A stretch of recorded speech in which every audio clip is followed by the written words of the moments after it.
প্রায়ই খাবার থাকে না ঘরে, সে সময় শুকনো মুড়ি খেয়ে দিন কাটাতে হয় 90 বছরের বৃদ্ধ আব্দুল আজিজকে।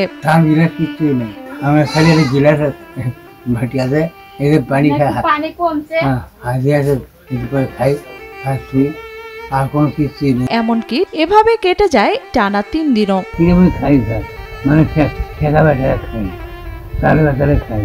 অনাহারে অর্ধাহারে বেঁচে থাকা যেন নিয়তি হয়ে গেছে আব্দুল আজিজের। স্থানীয়দের সহায়তায় গত কয়েকদিন খাবারের ব্যবস্থা হলেও সারা মাস কিভাবে কাটবে সেই দুশ্চিন্তায় দিন কাটে তার।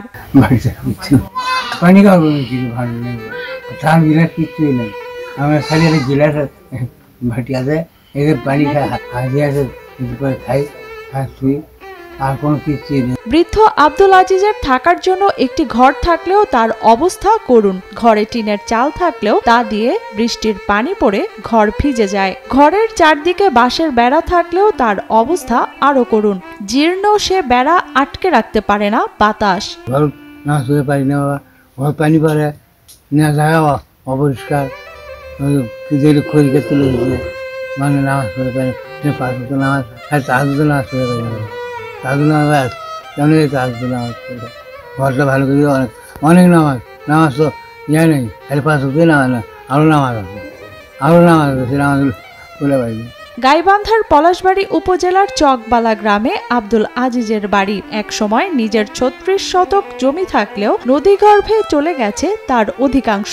অবশিষ্ট জমিও অভাবের তাড়নায় বিক্রি করে দিয়েছেন অনেক আগেই।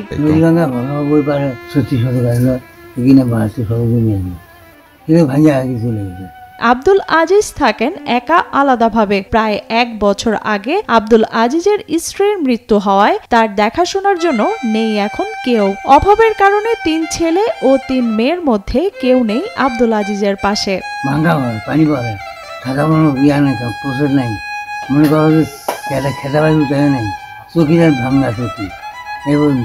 আমার কোনো ব্যবস্থা নাই বাবা, থাকা খুব কষ্ট। 3 মেয়ের সকলেরই বিয়ে হয়ে গেছে। বাবার তেমন খোঁজ খবর করতে পারে না তারা। 3 ছেলেরও নেই কোনো নিয়মিত রোজগার। কোনো ছেলে মৌসুমী কৃষি শ্রমিকের কাজ করে, তো কোনো ছেলে করে গ্রামীণ কবিরাজির কাজ। ছেলেদের আয় রোজগারে তাদের নিজেদের সংসারই যেন চলে না। ছেলে মেয়ে 6 ছেলে 3 জন, মেয়ে 3 জন। ওই ওসমের কাছে একজন বিয়ে দিদি, ওই চতার কাছে একজন বিয়ে দিদি, এখন গ্রামে বিয়ে দিদি। গরিব মানুষ তারা করা কি এখন কবরি করে খুবই ভালো করে হাঁটে বেড়াতে বুকের ব্যথা না আগে, তারপর ফিরে দেওয়া হানিয়ে হয়েছে কাছের ঘর, তারপরে ফিরে যাচ্ছে আর কষ্ট হয় না। আমার শ্বশুরের ঘর এখন মনে করেন যে পানি পড়ে, তারপরে ফিস্টি ট্যাক্সি দিয়ে চতুর্দিকে বাতায় ঢুকি। এখন আমার শ্বশুরের ঘরটা ঠিক করে দেওয়ার ব্যবস্থা করে।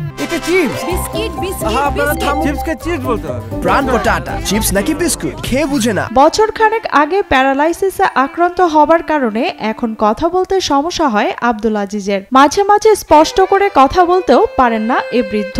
এছাড়াও বাম হাত এখনো অনেকটাই অবশ হয়ে গেছে। তার সাথে মরার ওপর খাড়ার ঘায়ের মতো যোগ হয়েছে হার্নিয়ার সমস্যা। অর্থাভাবে এসব অসুখের কোনোটারই চিকিৎসা করতে পারছেন না অসহায় আব্দুল আজিজ। আর একটা হানিয়া আছিল, সে হানিয়াটা অসুবিধা হয়েছে, রাস্তাতে হয় না, আর হলো কত কষ্ট হয় না, বা কথা আসে না, কত কম হয় না, পেটার অভাব করল হয় না, এই অবস্থা বুঝতে হবে চালা চলাচ্ছে। পাশে তো নামাজ শিখি আমরা এটাই বুঝি। আমরা অনেক খাটাখাটনি করে তা ঘরটা উঠাই দিছি। দেওয়ার পরে দীর্ঘদিন যাবৎ টিন বিন সব নষ্ট হয়ে গেছে। যাওয়ার পরে বৃষ্টিতে উনি ঠিক মতো শুয়ে থাকতে পারে না, ঘরের মাঝে দাঁড়ায় থাকা লাগে, সব দিক দিয়ে পানি আসে। কয়েক বছর আগে পর্যন্ত কষ্ট করে কাজ করে জীবিকা নির্বাহ করতেন আব্দুল আজিজ। বাঁশ দিয়ে ঘরের সিলিং তৈরির কাজ করতেন তিনি। কিন্তু বয়সের ভারে আর অসুস্থতার কারণে এখন তার পক্ষে আয় রোজগার করাও অসম্ভব হয়ে দাঁড়িয়েছে। এখন আগে মানে কাম করছে, সাদের কাম, সাদের কাম করছে, মানে আড়ালে কাম